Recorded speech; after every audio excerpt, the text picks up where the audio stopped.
All right, everybody, we're going to go ahead and get started with this training. For those of you who don't know this voice, my name is Tisha Spencer. I am a travel business owner, a travel business coach, and a mentor to many. I have been a part of the travel industry now 20 years this year, actually, and I have been helping agents over the past decade or so get started in their business and learn how to market, profit, and more.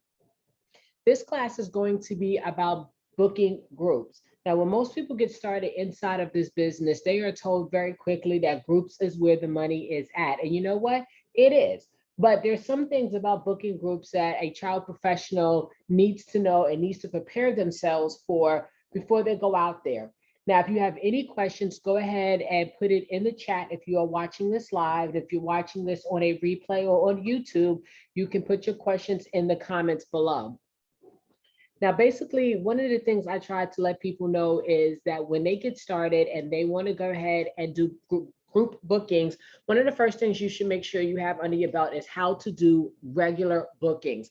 Make sure you understand how to book a couple or a couple of couples, basically 10 or less cabins, how to use suppliers, and do training with various suppliers that you like on how the group process works. What I'm going to do here is, and I'm going to show you 4 quick things that you need to know and understand before you book your next group or book your first group.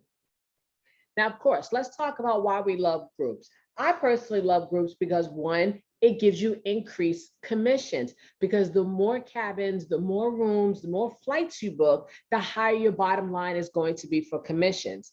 You also will have the ability to grow your CRM very quickly because what happens in most groups is you have maybe 1 or 2 people who say, hey, I want to put this trip together and I have a couple of friends that want to go. Well, guess what? You don't know those couple of friends, but those couple of friends know a couple of other friends, and you get to collect all of their information and add them to your CRM. So now you can start sending a whole new network of people information about your business. You get to give them your reputation, show them who you are, what you can do for them, and they can open up different communities and networks for you. This will also strengthen your relationship with your suppliers. Why? You're bringing them so many clients, you're selling so much of their product. They're going to want to take you as somebody of importance over somebody who may be booking 1 or 2 bookings a month where you just secured 15 rooms, 20 rooms, 40 rooms, 50 rooms. So they're going to make sure they take care of all of your needs. Now, when you have a successful group at least once every fiscal quarter, it could bring in enough income to cover many of your business expenses and investments with enough left over for profit.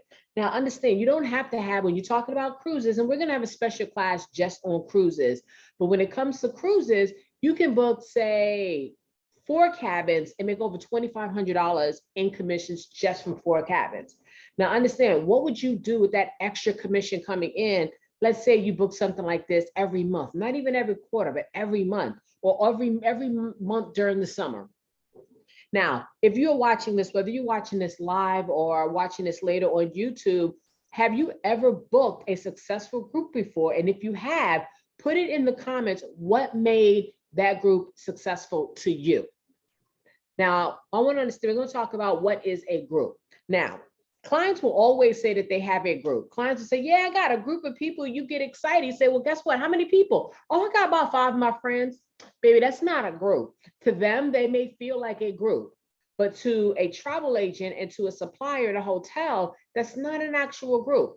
On average, it is about 10 rooms or 8 cabins, and it's not based on people. I've only seen maybe once or twice where they counted the group as individual people versus the actual room reservations. Now, you can have 5 cabins or rooms and have 4 in each room. You still don't technically have an actual group. Now, with cruises, you can get away with having 8 cabins, a minimum of double occupancy. And that's for the most major and most commonly used cruise lines that are out there. Now, very few use people, but we're going to talk about the aspect of using actual rooms for this conversation. Now, when you're booking an all-inclusive hotel, even though you're adding more people to a room to lower the room price, each person must still pay the all-inclusive services. Now, understand, the reason why I'm saying this is because you're going to have clients that think that, oh, you're telling me that for 2 in the room, it's going to cost us $1,500. Well, let me throw 4 people in the room. That's going to lower my price, right? No, it's not the same as if you're doing it stateside. There are still amenities and things that have to be calculated. So make sure you explain that when you are doing price quotes. Me personally, I generally don't price beyond double. It's either single or double occupancy. The only time I generally book triples and quads is if we're dealing with a family situation. Now, with groups, all groups have added concessions and they all kind of vary by suppliers. Most of them will do, if we're doing all inclusive, international, Caribbean, Mexico, Jamaica, a lot of them will include private check-in, especially if your group does arrive around the same time. They'll give them an area for private check-in. Many of them will do some kind of cocktail party, meet and greet. They'll work with you to set something up so your group can meet and greet on the first day. A lot of them will give you either a free room or they will give you an upgraded room or something to that fact. Now, you don't have to tell your clients that if they book 10 rooms, their 11th room is free. You can hold on to that. You can use it as a raffle. You can use it for yourself. You can even use it as extra commission. But there's always going to be different concessions that can be added. If you're not doing all inclusive and say you're doing stateside, the biggest one I always say right into a contract is going to be breakfast and parking. Those are the two things most people care about. Either they can get free breakfast, discounted breakfast, and or discounted parking as well for the group.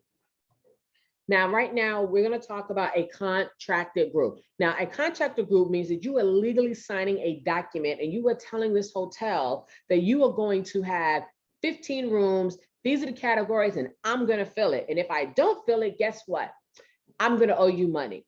Now, when you do a contracted group, you are taking rooms off of their inventory. You're taking it off their website, off the supplier site. You're taking it off so nobody else can book it. So they're expecting you to book it. Now, when you do a contracted group, a deposit is due within 2 weeks of receiving that contract. Not generally 2 weeks from signing it, but when they email it to you, you have 2 weeks to sign the contract and provide a deposit.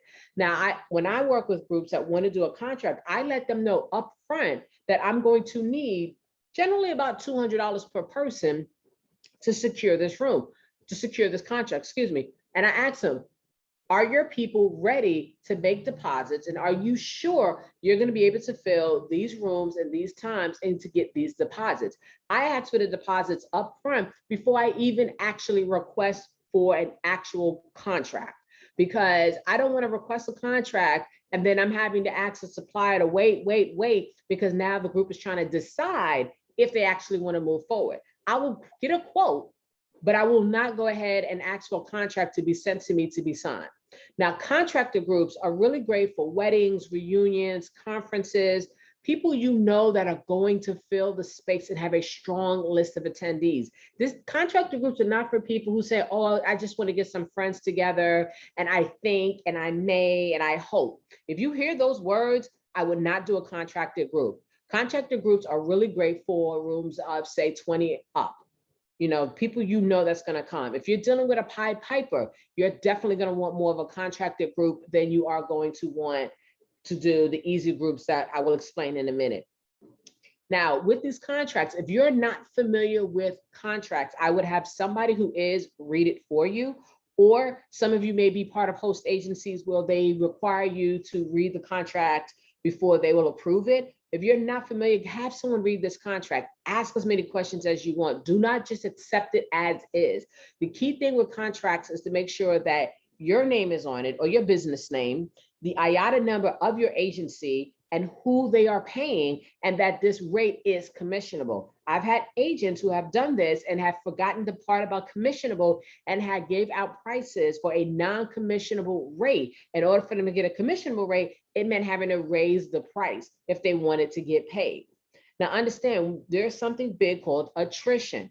It is basically a commitment to pay for a specific number of rooms, and should your numbers decrease, this reduction of numbers may require a payment as a penalty. Now, you can get out of the attrition if you let them know in advance, based off the contract schedule, to reduce rooms. But even still, they're only going to let you reduce the rooms to a certain level. So be very careful with contracts. Now, I highly suggest that, especially if you are green and new to groups and contracts, go through a supplier, because a supplier will walk you through everything, will answer every question, and will be your middle person during this entire process. So they're going to have the contract that they're going to get from the hotel, and then they may have on their added benefits, their added concessions that the supplier themselves may be doing, but they're going to be there from the moment you sign that contract up until you actually return and get everything you need to get paid. Now, next thing we're going to talk about is groups your way, flexi groups. Every supplier calls it something different. I've seen different names, but they all have the same aspect behind it. This is when you get a group code. This is when you are building a group, which means that you don't think you're going to get 10 rooms, but you might, but you're not positive. So you get a flexi group. Now, this group code is placed on your group as your bookings happen. Most of the suppliers out there require that you have at least one booking already done so they can look it up, verify the information, and they will create a code. And then every time you do a booking, you put the code on it. And then the group will get a discount per booking. Now, every supplier is different on how the discounts work and different things. I know for the ALG line, they do a scale based off the total cost of the trip, will decide how much money they will take off. This is really great if you're doing smaller groups or if you are doing a speculative group, which is something we'll talk about at a different training, where you are going out there and just getting people to join you in on something. But this is great if you're just trying to grow the room, grow the market, grow the group and not worry about attrition. The only side thing is this does not lock in rates the way a contractor group does. A contractor group will lock your rate. A group your way does not lock your rate. But the great thing is that if you do get the minimum number needed, which is generally 10 rooms, you can still be put in for group concessions, which is a plus at the end. And I've done this several times where people say, oh, I think I may have 8 or 9 and ended up with 15. But because I had a flexi code on there, they was able to give group concessions as a surprise for them in the end. So I really prefer and I really suggest to do flexi groups unless I have a strong number of people I know are definitely going to go on this trip and have their money to make their deposits immediately. Now let's talk about cruises. I don't know about you guys, but I love cruises. If you love cruises, comment in the comment area. Now, I highly suggest do not take any space on a ship until you know the client is positive that this is the sailing that they want and their group is ready to deposit. Why? The moment you secure that group, the clock starts ticking. Now, it ranges anywhere from 30 days to 60 days. And I think some of them might do 90, depending on the type of group that you do. Most cruises, you only need to do 8 cabins that need to be filled. What I do is, because I know everyone is going to ask, well, if I don't secure the group and I don't get a group rate, how do I know what price to tell them? What I do is I go in there and I say, okay, look, here's the sailings that you want. These are the tentative prices. These prices may change based off of, what's going on, sales and different things. But whenever you're ready to make a decision and ready to move forward, we're going to go ahead and get your group rate, which will be locked. But I do need to know, will your group be able to have their $50, $125, $200, whatever the deposit amount would be, will they be able to have their deposits ready to go within 30 days of securing this group? Some groups are going to say, well, we're still in the planning phase. Great, now you stay in the planning phase as well.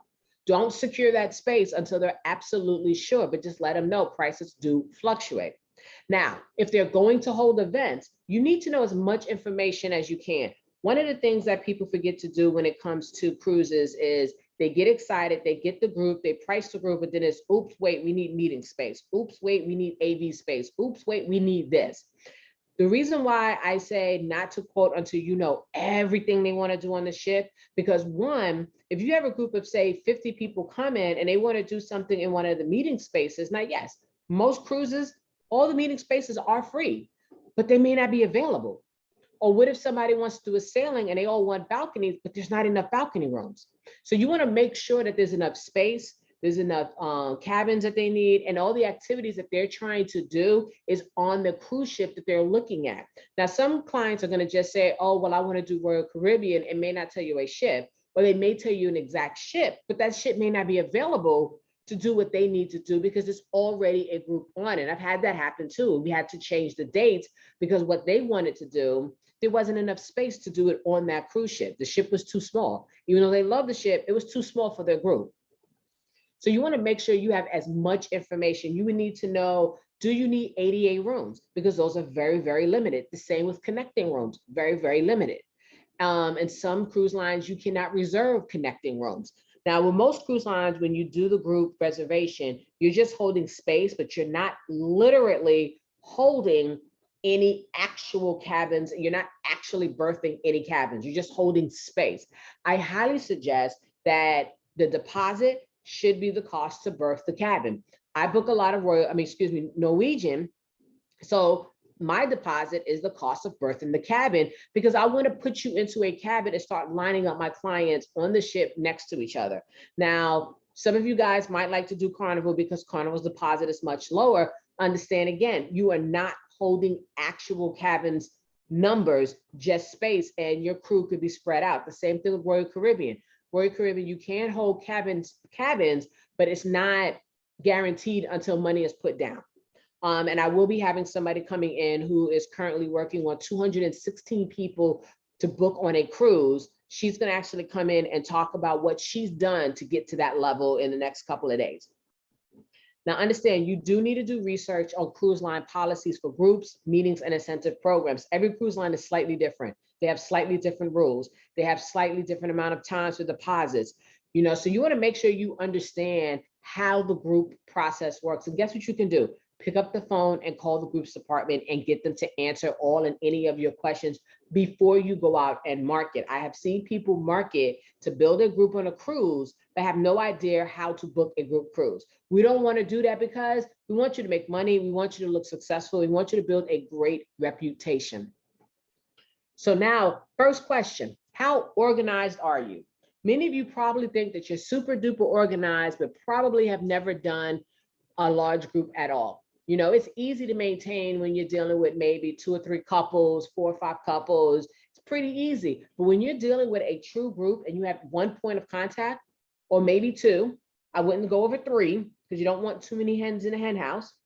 You want to make sure that you are organized. Now, some of you might use TravelJoy, some of you might use Planet Easy, some of you might use Trafify, and some of you might use Excel document. Whatever you use, make sure you are tracking everything. Now, the beauty is the majority of the supplies, at least the ones I use, and the cruises will help you stay organized as far as reservation numbers, what payments were placed on the reservations, and different things like that. But you got to understand, you're going to have different people with different requests. Like my birthday group, I have people flying in from different places, but in the same room. I have to be able to make sure that I keep that log, because when they give me their flight information, they're coming in at 2 different times. I got to make sure that their shuttles are going to be there for them at 2 different times. You're going to have people coming in who are going to say, yes, I want to go on this cruise, or yes, I want to go on this trip, but I don't have a roommate yet. And you can just take their money. With ALG, you can actually take the deposit, put it on the group, and not actually book a reservation yet, and just hold the money at group level. But you got to keep track of who needs roommates, who doesn't need roommates, where's everybody flying from, any special requests that might come in, whether it's dietary, ADA involved, birthday trips, anything like that. And then you're going to have people staying in different category rooms. So you got to stay organized as far as how many category rooms do you have? And then how many inside those categories do you have? Who's filled in what, et cetera, et cetera, et cetera. And when it comes down to payments, you got to make sure that you are tracking all the payments that everybody is doing. Make sure you're applying it to the right reservations. You make sure that you're sending out your receipts and you're keeping track of final payments. Now, file management is always going to be important in our business, whether it's groups or individuals. You need to keep a strong method to maintain your documents, because guess what? You have to hold on to your contracts until you are paid. You have to hold on to the reservation documents, because guess what? You're going to have to send it to everybody. Now, if you have a great leader for your group, they can help you with keeping in contact with everybody. They can help you as far as documentation, just depending on the group. They may be more savvy to help you. I have somebody now, she rather I go through her to discuss everything than go through all of the participants in the group. And she said that the next time she does this, she just rather collect all the money, because trying to chase her people down to pay me was driving her crazy. She just rather collect the money herself. And I said, cool beans. I love the fact she said the next time we do this. Now, there's so many different ways that you can track and keep up with this.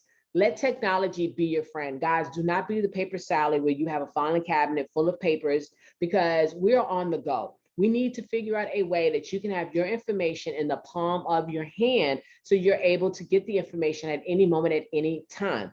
Now, right now, on the scale of 1 to 10, How do you feel your organization skills are right now? Just be the clients that you have right now. How organized do you feel? 10 meaning that you are super duper, everything's in this place and it's great. You're like the home edit of travel, or 1, you're like, you know what? I don't even know where my documents are at right now. Shame to say. Can't wait to see those comments.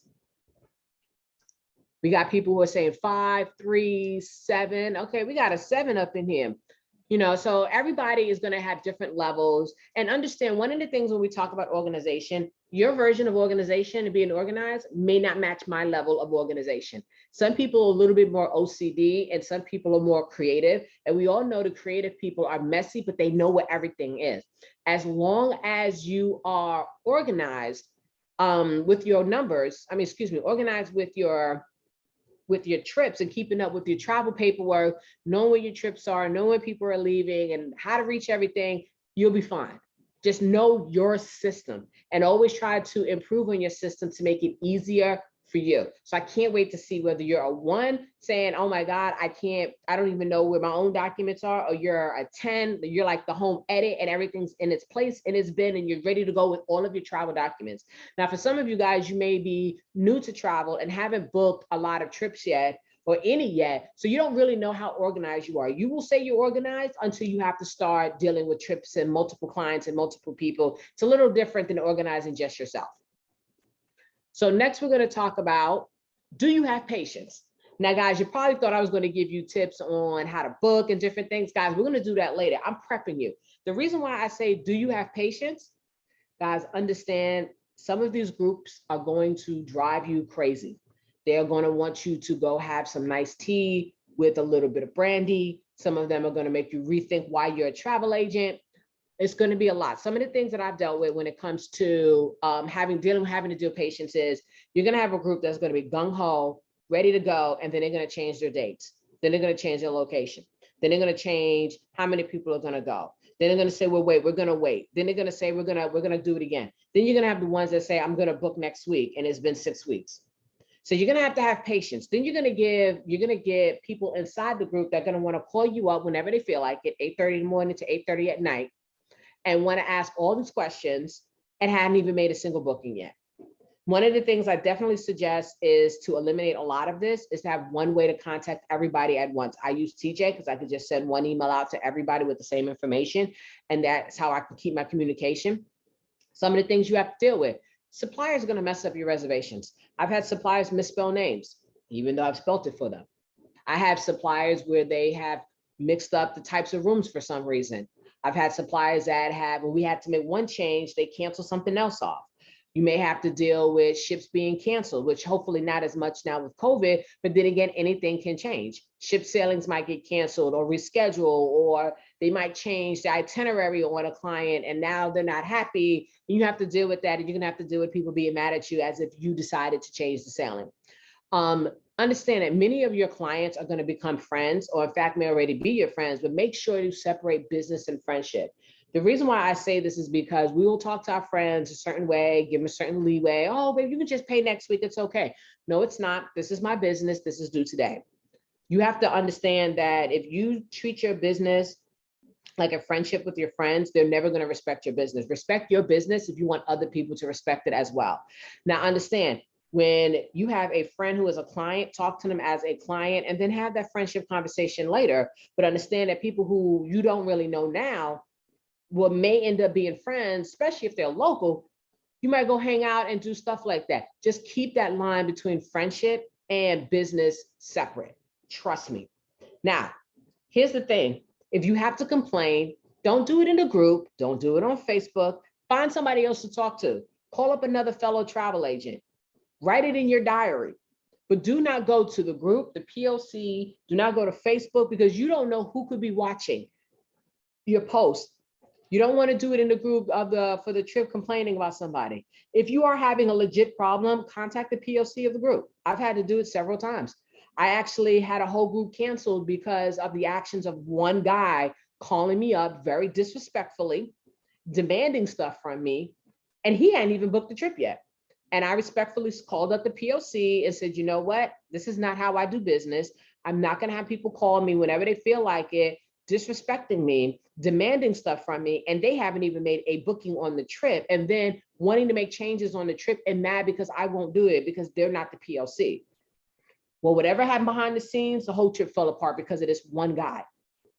So if you are having a serious, legit issue, respectfully let the POC know, because they may not be aware of it and it could endanger the entire trip. Now, the number two is, who markets the group? This is a common question I get. A lot of people, a lot of agents believe that if a client comes to them and says, hey, I want to book this cruise, we're going to do a 4-day cruise to the Bahamas on Norwegian Sky. Great, you put it together, but they think they have to now become the marketing agent. No, you really don't. Your job is to provide the travel arrangements, provide the photos, descriptions, and for some suppliers, they'll even create some flyers and websites for your group, but it's not your job to get down with the promotion aspect of marketing and promoting it versus just dealing with the details of the trip. Now, I think it's a good idea to help them create a flyer if a flyer is needed, or help them create a Facebook group or a Facebook event page if needed, but it is not your job to be marketing and promoting to their network. That is their job, to promote the trip. Your job is just to get the bookings. Now, this is if we're doing an affinity type group where you have a leader for the group. If you're doing speculative, totally different. Now, what I suggest that you do is make sure that any flyers go out, you review them first, because your name is going to be on it. More than likely, the supplier's name is going to be on it, and your contact information is going to be on it. Make sure that it represents who you are. Now, you are not going to get paid any extra for the cost of any flyers that you do, time spent designing, or the skills spent doing this. Now, if you do have this talent, by all means do it, but get paid for your skills and your talent. Charge them a marketing fee if you have legitimate skills to be able to do this. Now, you can also, like I said, help them set up Facebook groups, which I highly suggest, event pages, to put everybody into one group if you're not using TravelJoy. Now, understand nowadays, not everybody is on social media that way. Not everybody's on Facebook. A lot more people are moving to IG. So doing something like TravelJoy, or I'm not sure if Trafify has an option for you to communicate with all of your people at once. I know Planet Easy does, but find a good way to communicate and keep your group hyped. Now, again, your job is just to take care of the travel arrangements and provide information. It is not your job to be the event planner, unless you really are an event planner. Then you can tie it in, and then you can also charge an extra fee, because guess what? You're using two sets of skills here. Now, when you're marketing a group and this is somebody else came to you, let them do all the work. It's up to them. Now, what I do suggest is, if this is a hot trip, a fire trip, go ahead and market it yourself and make it speculative. And I'm not saying create a whole new reservation. You can book it into there to grow the group. But if you know somebody else that wants to go to Chic Punta Cana during the same time frame, you got some amazing prices, why not talk to some of your clients and see if they want to go? It doesn't mean that the clients you invite have to do everything that the clients of the other group do. Now, unless this is like a wedding group, graduation group, or something very private and intimate, I said go out there and let everybody else know what you're doing, because you may not get them to book the exact same group dates, but you may get them to book the trip at a different time and make more money.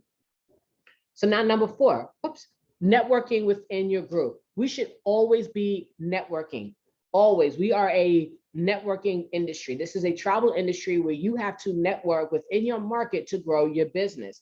Now, remember, this current group that you have can lead you to several more travel bookings. Let's not even talk about the fact that this could be an annual trip for you. But if you have 50 people who go on this trip and you only knew 5, that's 45 new people that could be booking 45 new trips and introducing you to 45 new travel networks that you can be growing and tapping into.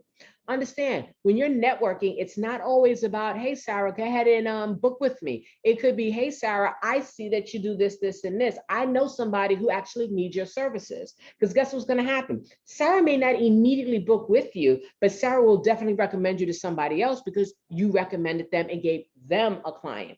Remember, networking is not about what you can get, but what you can give. Now, everything you do or don't do will be a reflection on your business as well as you.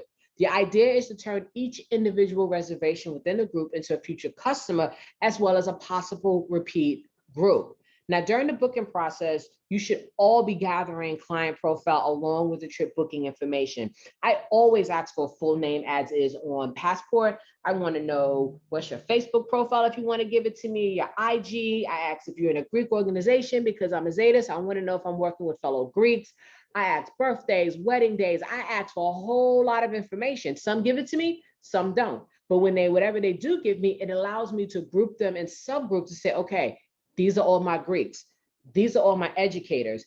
These are all my IG folks that I should go follow on IG now. And then host pre-events. These are great if you're doing cruises because you want to give them excitement, new videos. You want to have cruise nights. If you're going to Jamaica, guess what? 30 days before you go, have a Jamaica night where we'll talk about everything to know about Jamaica, the passport situation, visa, entry, the resort, the hotel, things that are happening, outfits you should bring, outfits you shouldn't bring, all different types of stuff, especially if you're dealing with a group that may not fully know each other, but all have the same background. So say, for instance, I'm doing a group, which I am, a cruise with my sorority sisters. We don't all know each other, but we all know of each other because we're all in the same organization. So we may host several get to know you events prior to the actual trip. And hosting pre-events, especially if you do this prior to the final day, could get you more bookings. The whole idea is you want to keep networking to grow your business, especially if you are trying to do $100,000 in 1 year. Now, guys, that is about it. What I'm going to do right now is for those of you that are live, we're going to go ahead and you'll be able to ask any questions. We're going to do about maybe 5 minutes of question and answer. So if you have any questions, you can go ahead and come off of mute. Please make sure before you come off of mute that you are in a quiet background. There is no loud noise, kids screaming, dogs barking. This is being recorded.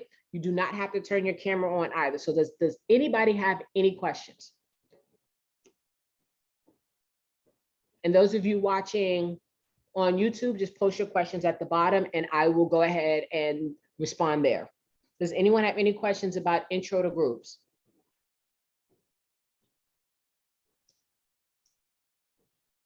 All you have to do is come off mute. Hi, Tisha, are you hearing me? Yes, I can hear you, Candace.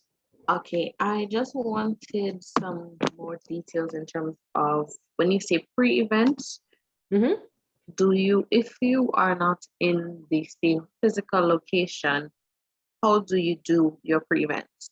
On Zoom. Just how we are right now, you can set them up on Zoom. You can do a screen share, video of the resort, video of the hotel, or some places got videos of the city, the cruise ship. You just grab them on Zoom and you work with the host, whoever's hosting the group, have them come in. They'll do an introductory of, who they are, thanking everybody. And this will be a chance that people can ask questions to you directly.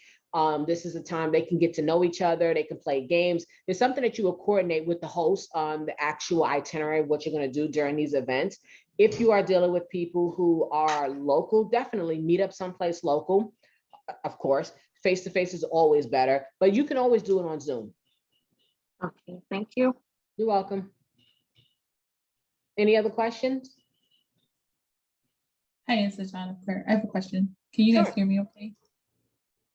Yes, we can hear you. Okay, because my internet is like crazy.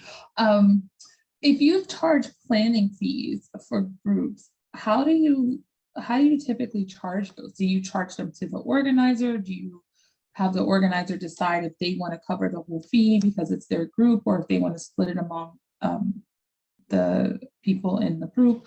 Like, how do you what are just some ideas of like how to charge a planning fee to a group?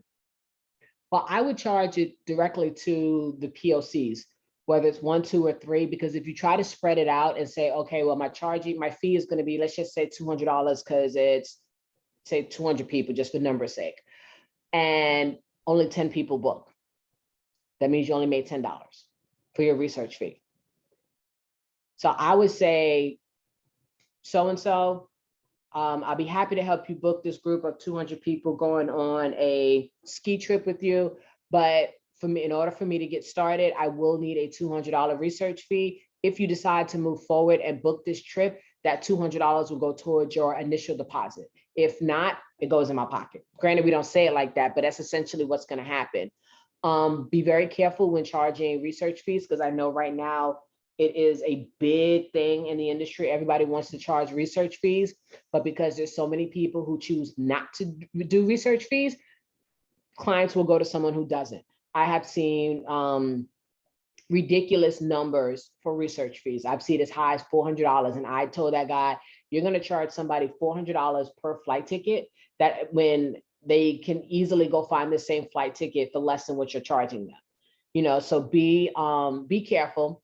And if you have no reputation, no background, they don't know your services, you're just getting started, I would not try to jump out the gate with a high number. Most average people do about 25 to 50, depending on the booking. Some people have sliding scales based off the numbers. Definitely with groups, it's going to be more work. I have charged, and she didn't move forward, which let me know that she was just trying to see what I was going to do, like trying to use me to do research.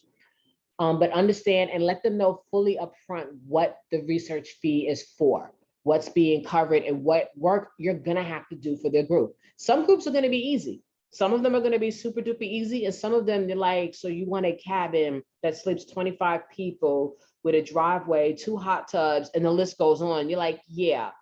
And then you're not even sure who's going yet. Yeah, I'm gonna need a research fee. Because that's time and effort that you're gonna put forward and not get paid for.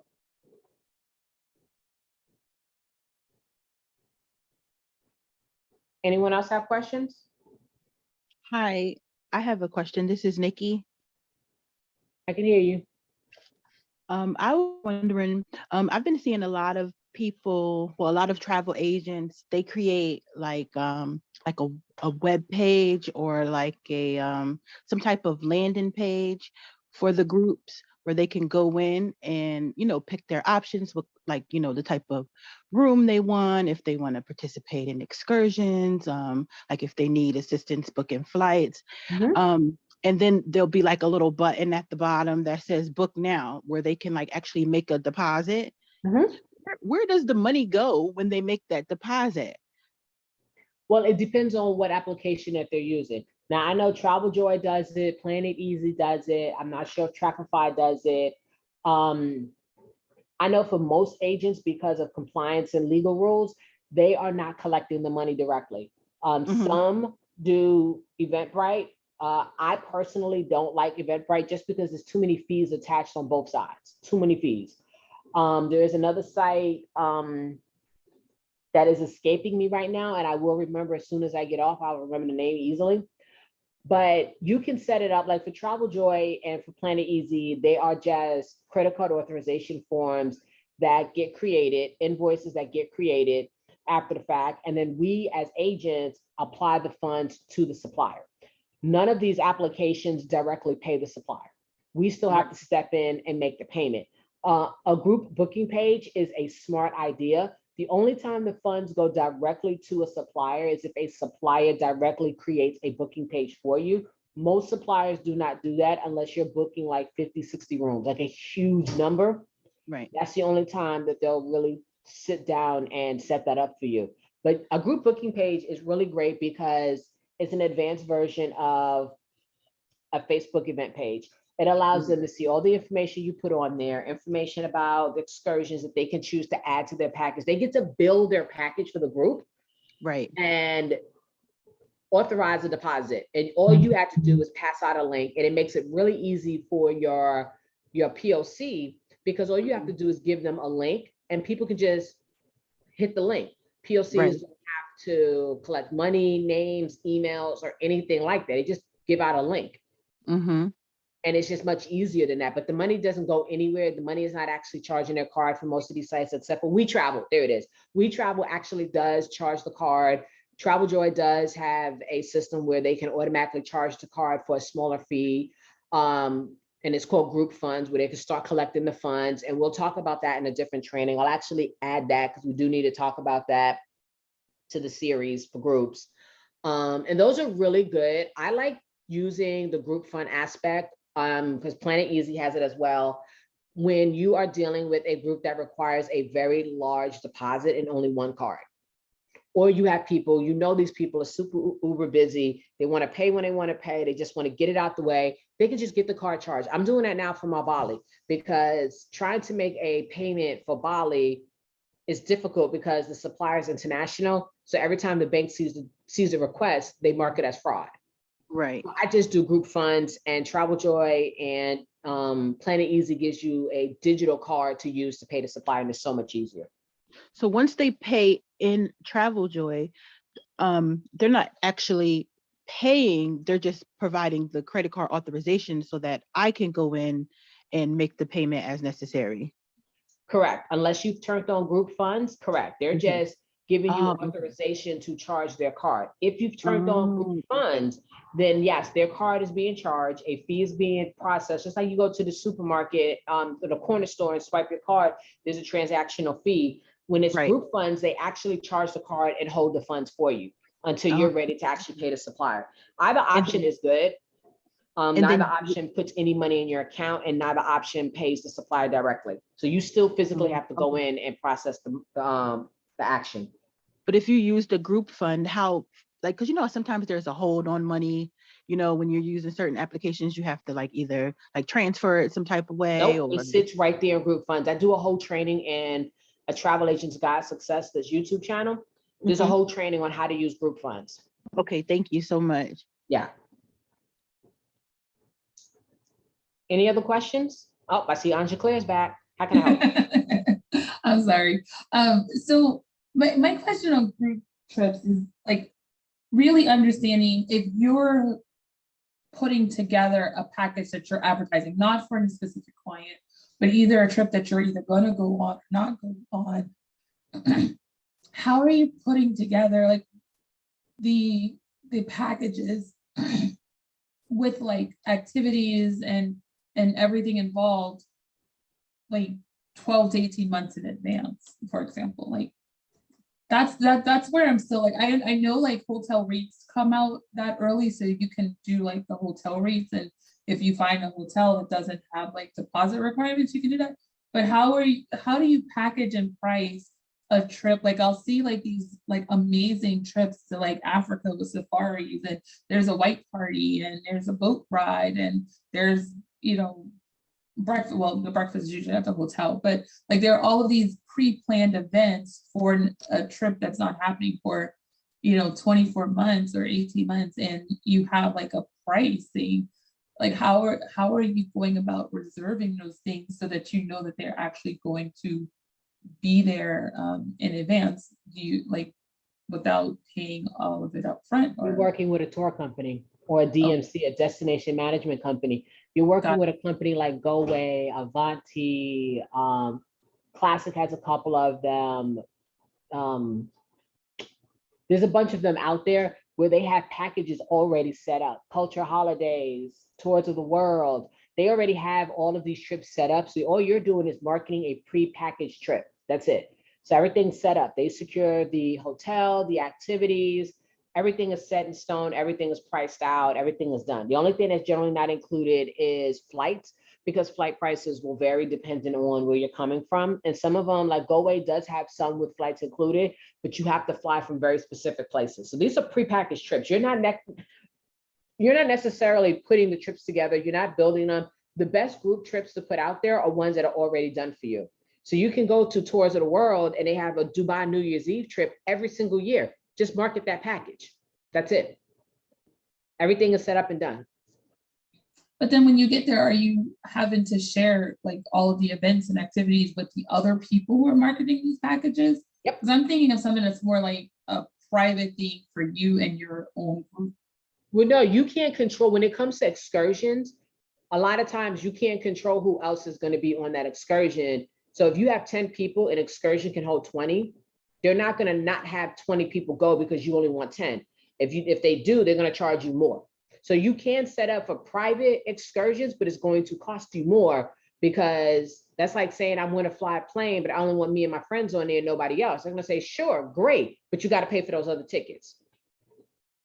but it's still going to be a pre-packaged trip that you can set up. Like when I do Avanti, the reason why I like Avanti is because Avanti does have packages already put together. They have packages that they can build based off of where you want to go and the type of stuff you want to do. And then they have packages where you get to literally pick and choose everything that you want to do, and they'll put it together. And they have options for private, or they have options for public. Now, don't discredit the excursions with other people, because that's how your people get to network and be with other people. You know, and depending on the size of your group, you may not have any extras. They may only have a limit of 10 people and you got 20. So that means that you're going to have to get 2 tour groups going at 2 different times. But it's all of it is just a pre-package. And if you want private and things like that, you got to talk to the supplier to see if that's something that they can do.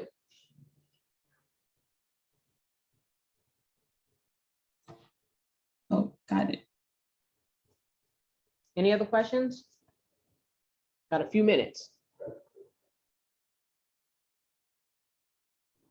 And those of you watching on YouTube, you can go ahead and put your questions, comments inside of the comment box at the below. Make sure that you have liked and subscribed to the channel.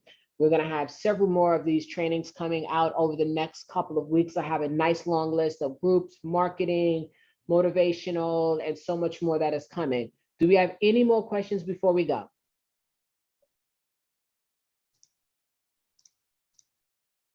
All right, guys, I see no more questions coming up and showing up. I want to thank you guys for taking this time out on a Wednesday afternoon. Hopefully your travel business is on fire. Hopefully that you are out there and introducing the world to your niche or your niche, however you say it, like tomato and tomato.